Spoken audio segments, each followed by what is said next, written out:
Hello, welcome back to Marathon Man, where I go through Doctor Who from the very beginning. You join me at what I think is an overlooked gem.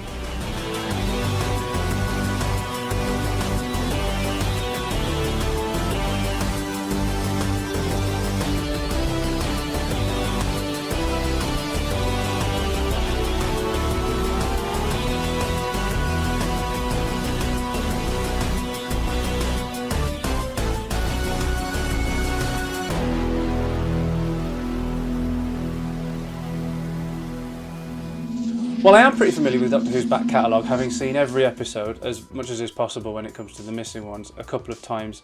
Occasionally, there are stories that feel a little bit forgotten. Sometimes it's because they tend not to leave an impression, other times it's because they're superficially similar to another story and they tend to blend in with one another. Sometimes, however, there are those that fall through the cracks despite being really very good indeed, and these offer an extra little delight when it comes to running a marathon. And the Crusade is one of these for me. Every time. The amount of times that I've stated that I much prefer the historical stories of this era is now so often as to prove redundant. Seriously, anybody who's been watching the marathon this far can now take it as read at this point. If you were going to go to the bookies and ask to place some bet on whether old Stokesy is going to prefer the Crusade over the Web Planet, you would be offered even money. Much like its historical counterparts, the story's strengths are in evidence very early on. And like the Aztecs and the Romans, its pace is punchier too, with only 4 episodes to play with, and that means we arrive in the thick of it here, with very little chance to explore the surroundings. 4 minutes in, they've lost Barbara. 5 minutes in, Ian's in a sword fight, which is typical of him, the dashing heroic cad. 6 minutes in, so's the Doctor. But then I suppose he does enjoy the gentle art of fisticuffs, so maybe he has to up the stakes to get any enjoyment out of it anymore. 9 minutes in, the credits roll. Obviously not, but that is what it felt like. The cliffhanger to the Lion always takes me by surprise because the episode just rockets by. Julian Glover sulks and then says that he's not going to go and bargain with Saladin for Barbara's freedom, and bang, we're done. A chance to refill my teacup, which is still full anyway because I've not had to draw myself away from the episode even a little bit. Part of that, I'm sure, is down to Julian Glover. He really is excellent in this from the off, dominating whichever scene he seems to be in. Without ever being disappointed in previous guest turns, watching Glover as Richard causes me to sit up and think. Imagine if everybody had been bringing their A game like this. I watched The Crusade and feel, more than Slatoxel, more than Nero, that we've wandered into a concurrent BBC historical drama, this time about Richard the Lionheart. Julian Glover feels like the lead in an entirely other show, a show that we're only privy to because the leads in the one that we happen to be following have somehow found their way across to it. With his yo-yoing of trust towards the Doctor, his knighting of Ian, and his tender yet explosive relationship with Joanna, Julian Glover actually gets quite a lot to do here as Richard.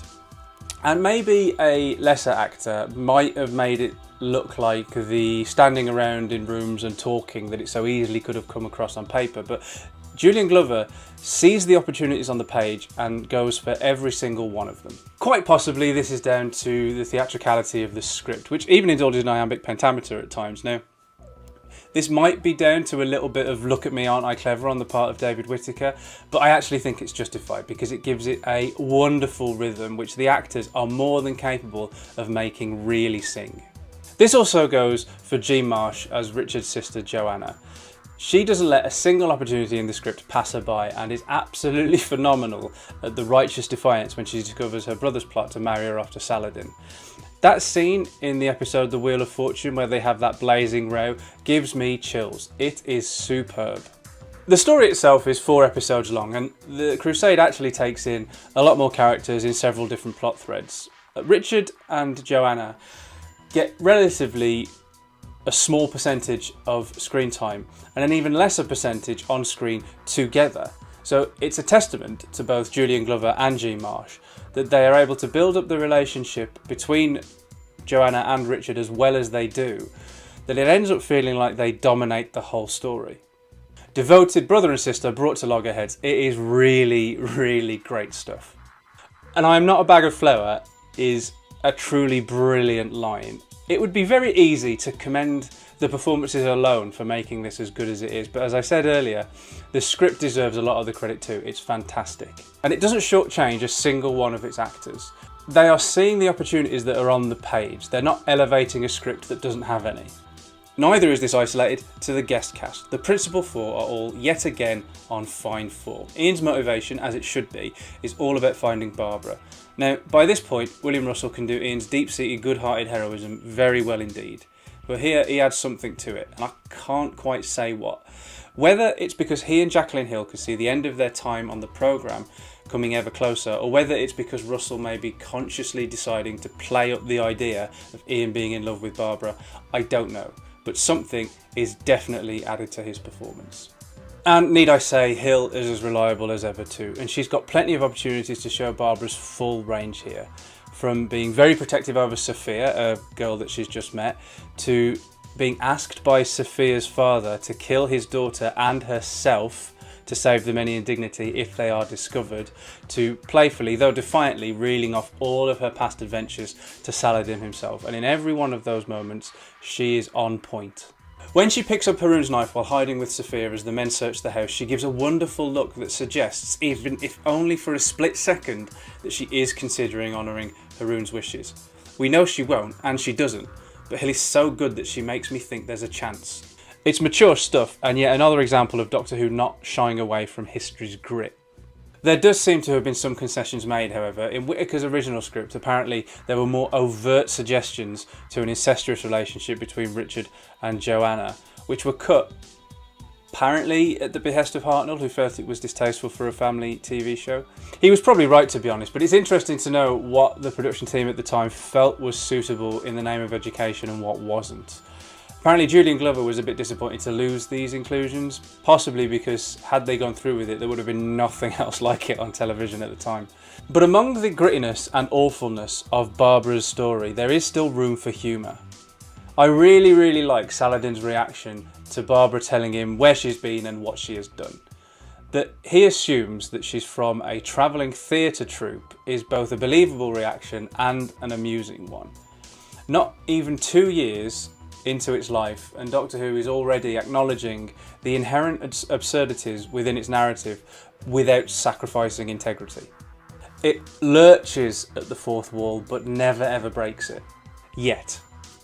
While Hartnell's Doctor has had a couple of bouts of radiation sickness and needed to lie down a few times, he is never put through the ringer anywhere near as much as Ian and Barbara. While Barbara is taken away by Saladin and then El Akir and then finds herself in a harem, and Ian is tied in the desert without water, the Doctor gets to live it up in King Richard's court. That isn't to be confused with him having less to do though. We get to see more of the Doctor's impish mischief as he steals some clothes with Vicki in a wonderfully choreographed bit of deception, and then he starts to begin gaining access to the King's ear. His antagonism with Lester throws in some jeopardy for him as well, and affords Hartnell one of his best scenes yet. His declaration of Lester as a stupid butcher in a heated exchange of words before lamenting, "Can you think of nothing else but killing?" could possibly be argued as the Doctor's character distilled. Defiantly challenging a senior member of the establishment from a pacifistic standpoint. The anti-establishment pacifist. Is that not the Doctor? To return to the script, that isn't the only belter of a line. Jean Marsh's bag of flour is another favourite, but she also gets possibly my favourite line of the entire series up until this point. May I ask why, of all people here, you've come to me? There's something new in you, yet something older than the sky itself. Is that not also the Doctor? Vicki is becoming very different from Susan, despite being conceived as an almost exact replacement, and I think a lot of that is down to some of the performance choices that Maureen O'Brien makes. Yeah, the Doctor still regards her quite paternally, grand-paternally, but she doesn't seem to look at him in the way that a granddaughter would. She still looks at him with respect and admiration, but there's something else there, mostly evident upon the discovery that she is in fact a girl, which is an entertaining plot strand, by the way. Once the subterfuge is over and appropriate clothes for a girl are sent for, Vicki and the Doctor share a moment, and in it, she repeats Ben Dahir's words and says that she didn't fancy walking around looking like a veritable strutting peacock. And she doesn't play that as guardian and ward or as grandfather and granddaughter. She plays it as friends. And it's very subtle, but it marks her out from Susan in a big way.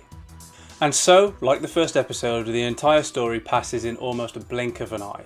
Obviously, I am partial to the Hartnell histories.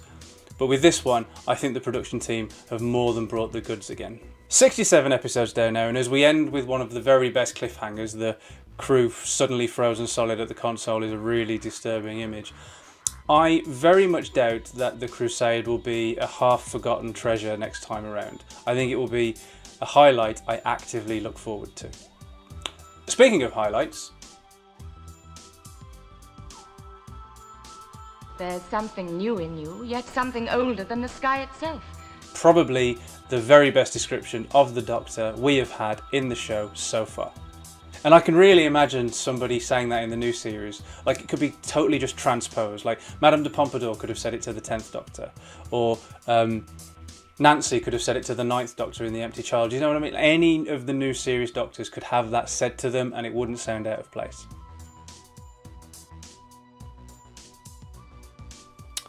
Half of it doesn't exist. So, out of 5?